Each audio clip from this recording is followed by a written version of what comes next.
আগামীতে আবার আপনাদের সাথে দেখা হবে কিনা আমি জানি না, কথা বলতেই হবে। পাহাড়ের অবস্থা, বসেন, কেউ দাঁড়িয়ে থাকবেন না।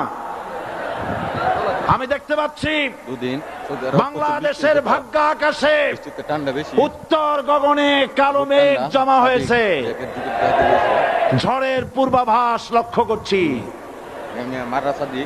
যদি মোকাবেলা করতে না পারেন সক্ষম ভাবে, এমন অন্ধকার গাঢ় কালো অমাবস্যার রাত আসতে পারে যার শুভে সাদেক হওয়া অসম্ভব।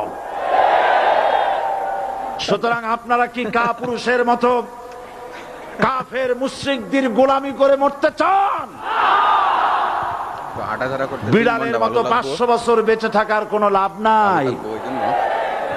সিংহের মতো 1 ঘন্টা বাঁচতে চাই।